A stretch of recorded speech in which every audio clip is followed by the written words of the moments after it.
ICICI prudential mutual fund ने launch किया है आईसीआईसीआई प्रूडेंशियल कंजम्पशन ईटीएफ। तो आज के इस वीडियो में मैं बात करूंगा कंजम्पशन थीम पर और साथ ही इस फंड को रिव्यू करूंगा। नमस्कार, स्वागत है आपका मेरे यूट्यूब चैनल पर। मैं हूं Pankaj Mathpal, certified financial planner. एक ईटीएफ या एक्सचेंज ट्रेडेड फंड क्या होता है और ये म्यूचुअल फंड से किस तरह से अलग है, या म्यूचुअल फंड और एक ईटीएफ में क्या समानताएं होती हैं, मैं इस वीडियो में इस पर विस्तार से बात करूंगा। और साथ ही कंजम्पशन थीम क्या है, किस तरह के इन्वेस्टर्स को इस थीम में या इस तरह के फंड्स में इन्वेस्ट करना चाहिए, इस पर भी मैं अपनी राय दूंगा। ईटीएफ यानी कि एक्सचेंज ट्रेडेड फंड, जैसा कि नाम से पता चलता है, ये ऐसे फंड्स हैं जो कि स्टॉक एक्सचेंज में शेयर्स की तरह ट्रेड होते हैं। यानी कि आप अपने डीमैट अकाउंट में इन्हें बाय करते हैं। जिस तरह से कोई शेयर बेचा जाता है या खरीदा जाता है, उसी तरह से एक्सचेंज ट्रेडेड फंड्स की भी ट्रेडिंग होती है। तो आप जब किसी म्यूचुअल फंड में इन्वेस्टमेंट करते हैं तो उसकी एनएवी दिन में सिर्फ एक बार चेंज होती है, लेकिन जब आप किसी ईटीएफ में इन्वेस्ट करते हैं तो आप मार्केट आवर्स में, यानी कि जिस वक्त शेयर मार्केट ओपन है उस वक्त पर, उन दिनों में आप ईटीएफ को बाय और सेल कर सकते हैं रियल टाइम बेसिस पर। यानी कि दिन में ईटीएफ का प्राइस कई बार चेंज होता है। जिस तरह से आपने देखा है कि शेयर का प्राइस जब मार्केट खुलता है तब कुछ अलग होता है, फिर बाद में वो कम या ज्यादा हो जाता है और क्लोजिंग के टाइम पर वो अलग हो सकता है।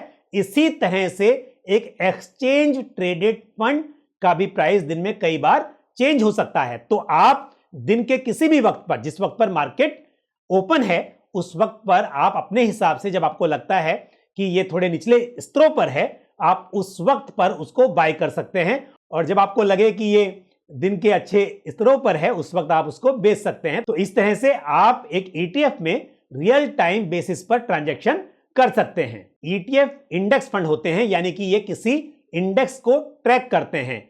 हालांकि सभी इंडेक्स फंड ईटीएफ नहीं होते, लेकिन जो ईटीएफ होते हैं वो सभी इंडेक्स होते हैं, किसी ना किसी इंडेक्स को ट्रैक करते हैं। यानी कि इनकी जो परफॉर्मेंस है वो इंडेक्स की परफॉर्मेंस के समान होगी। तो जिस तरह से इंडेक्स एक समय के बीच में परफॉर्म करेगा, उसी तरह से आपके ईटीएफ के रिटर्न्स भी आपको मिलेंगे। ईटीएफ में आपको कन्वीनियंस मिलती है, यानी कि आप अपने हिसाब से कभी भी इसको आसानी से बेच या खरीद सकते हैं। साथ ही यहां पर ट्रांसपेरेंसी है, रियल टाइम बेसिस पर आपका ट्रांजैक्शन होता है मार्केट आवर्स के दौरान, और साथ ही आपको डाइवर्सिफिकेशन का फायदा मिलता है। यानी कि जिस तरह से आप म्यूचुअल फंड में जब इन्वेस्ट करते हैं तो आपका इन्वेस्टमेंट एक इंडिविजुअल स्टॉक में होने की बजाय मल्टीपल स्टॉक्स में या एक पोर्टफोलियो में होता है। उसी तरह से ईटीएफ में भी आपको एक बास्केट ऑफ स्टॉक्स आपको मिल जाता है। और ईटीएफ बेसिकली इंडेक्स, जिस इंडेक्स को ये ट्रैक कर रहा है, उसकी परफॉर्मेंस को रेप्लिकेट करता है। कोई ईटीएफ हो सकता है किसी ब्रॉड इंडेक्स को ट्रैक करता हो, जैसे कि निफ्टी 50 या सेंसेक्स, और साथ ही ऐसा भी हो सकता है कि एक ईटीएफ किसी पर्टिकुलर थीम या सेक्टर को ट्रैक कर रहा हो या उस पर आधारित इंडेक्स को ट्रैक कर रहा हो। जब आप निफ्टी 50 या सेंसेक्स पर आधारित इंडेक्स में इन्वेस्ट करते हैं तो ऐसे में आपको डाइवर्सिफिकेशन का फायदा मिलता है, क्योंकि निफ्टी 50 या सेंसेक्स में बहुत सारे सेक्टर्स अवेलेबल होंगे, तो यहां पर डाइवर्सिफिकेशन ज्यादा होता है। लेकिन जब आप किसी सेक्टर स्पेसिफिक या थीमेटिक इंडेक्स पर बेस्ड ईटीएफ या इंडेक्स फंड में इन्वेस्ट करते हैं तो ऐसे में आपको लिमिटेड डाइवर्सिफिकेशन मिलता है। यदि मैं एक थीमेटिक फंड की भी बात करूं तो ये जो थीम का बेस होगा, आपका डाइवर्सिफिकेशन उसी तरह के थीम वाली कंपनीज के स्टॉक्स में होगा। यानी कि यहां पे डाइवर्सिफिकेशन एक इंडिविजुअल शेयर्स में इन्वेस्टमेंट करने के मुकाबले में तो बेहतर है, बल्कि यदि आप किसी थीमेटिक ईटीएफ में इन्वेस्टमेंट कर रहे हैं तो ये एक सेक्टर स्पेसिफिक ईटीएफ के मुकाबले भी आपको बेहतर डाइवर्सिफिकेशन देता है। लेकिन यदि आप इसे कंपेयर करें किसी ब्रॉड इंडेक्स वाले ईटीएफ, जैसे कि मैंने कहा निफ्टी 50 या सेंसेक्स, तो उसके मुकाबले यहां पर आपको कम डाइवर्सिफिकेशन मिलेगा, तो इस हिसाब से जो रिस्क है वो थोड़ा उसके मुकाबले में ज्यादा होगा।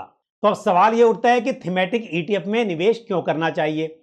अगर आपको किसी वजह से ऐसा लगता है कि ये पर्टिकुलर थीम ब्रॉडर मार्केट के मुकाबले में बेहतर रिटर्न दिला सकती है और आपकी जोखिम सहने की क्षमता थोड़ी अधिक है, तो ऐसे में आप किसी थीमेटिक फंड में इन्वेस्ट कर सकते हैं। तो ये थीमेटिक फंड या सेक्टरल फंड हर एक इन्वेस्टर के लिए सुटेबल नहीं होते हैं। इसके लिए यह जानना बहुत जरूरी है कि जब आप किसी थीमेटिक फंड में इन्वेस्ट कर रहे हैं तो क्या वो थीम आपके लिए सुटेबल है, क्या आप उस थीम से एसोसिएटेड जो रिस्क है आप उसे ले सकते हैं।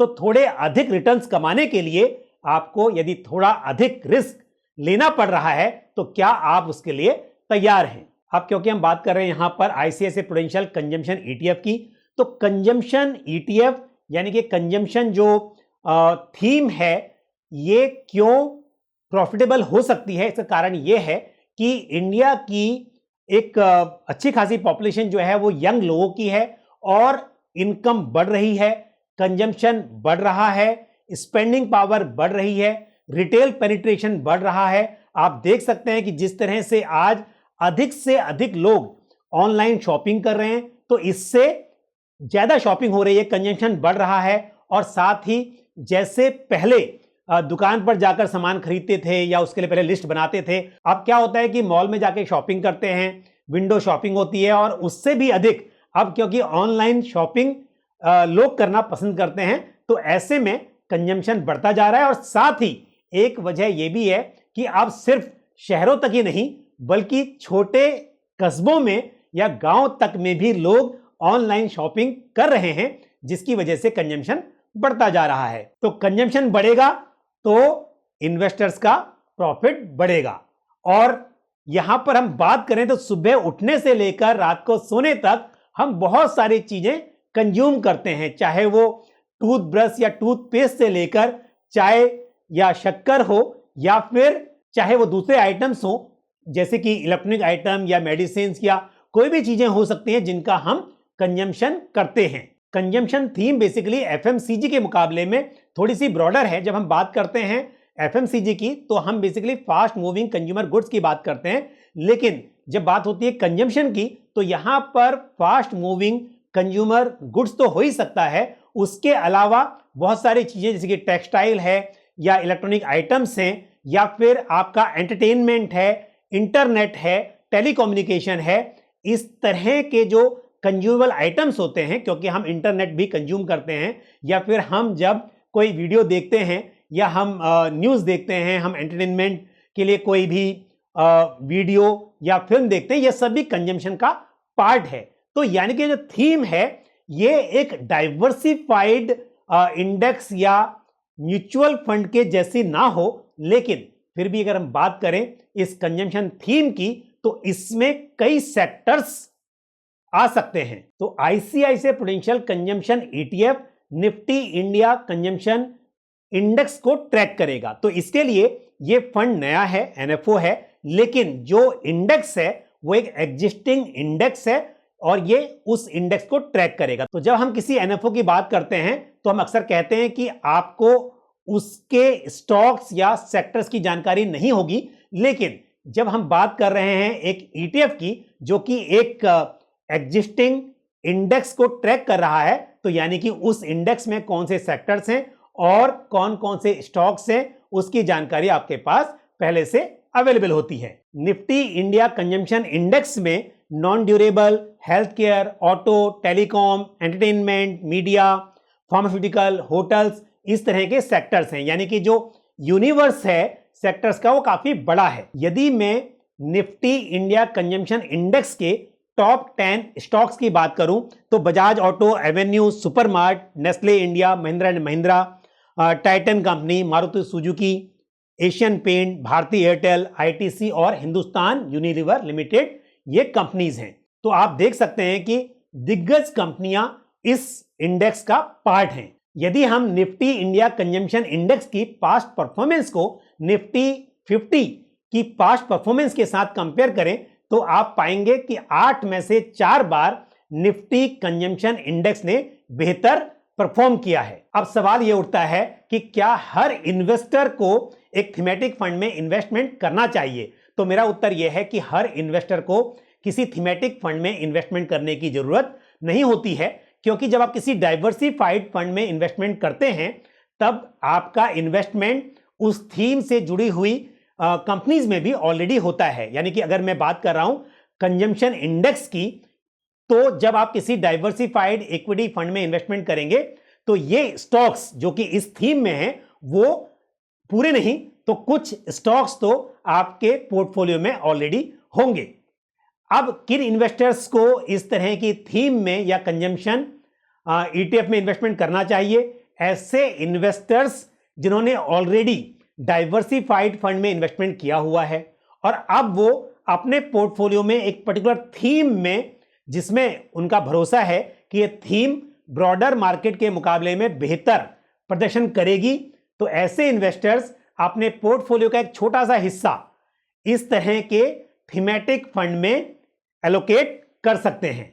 एक थीमेटिक फंड में एक डाइवर्सिफाइड या ब्रॉडर इंडेक्स बेस्ड फंड के मुकाबले में थोड़ा रिस्क अधिक हो सकता है, लेकिन यहां पर रिटर्न्स मिलने का जो पोटेंशियल है, स्कोप है, वो भी उससे थोड़ा बेहतर हो सकता है। इसके लिए इन्वेस्टर्स अपने रिस्क सहने की क्षमता के अनुसार, जैसा मैंने पहले भी कहा, कि एक छोटा अमाउंट इस तरह की थीम में इन्वेस्ट कर सकते हैं। ये एक open ended exchange traded fund है, तो एनएफओ के दौरान आप मिनिमम 1000 रुपीज से इन्वेस्टमेंट की शुरुआत कर सकते हैं और उसके बाद 1 रुपये के मल्टीपल्स में अपने इन्वेस्टमेंट को बढ़ा सकते हैं। और एनएफओ क्लोज होने के बाद जब ये एक बार स्टॉक एक्सचेंजेस में लिस्ट हो जाएगा तब आप इसकी मिनिमम 1 यूनिट बाय कर पाएंगे या उसे सेल कर पाएंगे। तो यूनिट का प्राइस जो भी होगा आप उस हिसाब से अपना मिनिमम इन्वेस्टमेंट तय कर सकते हैं। आईसीआईसीआई प्रूडेंशियल कंजम्पशन ईटीएफ का एनएफओ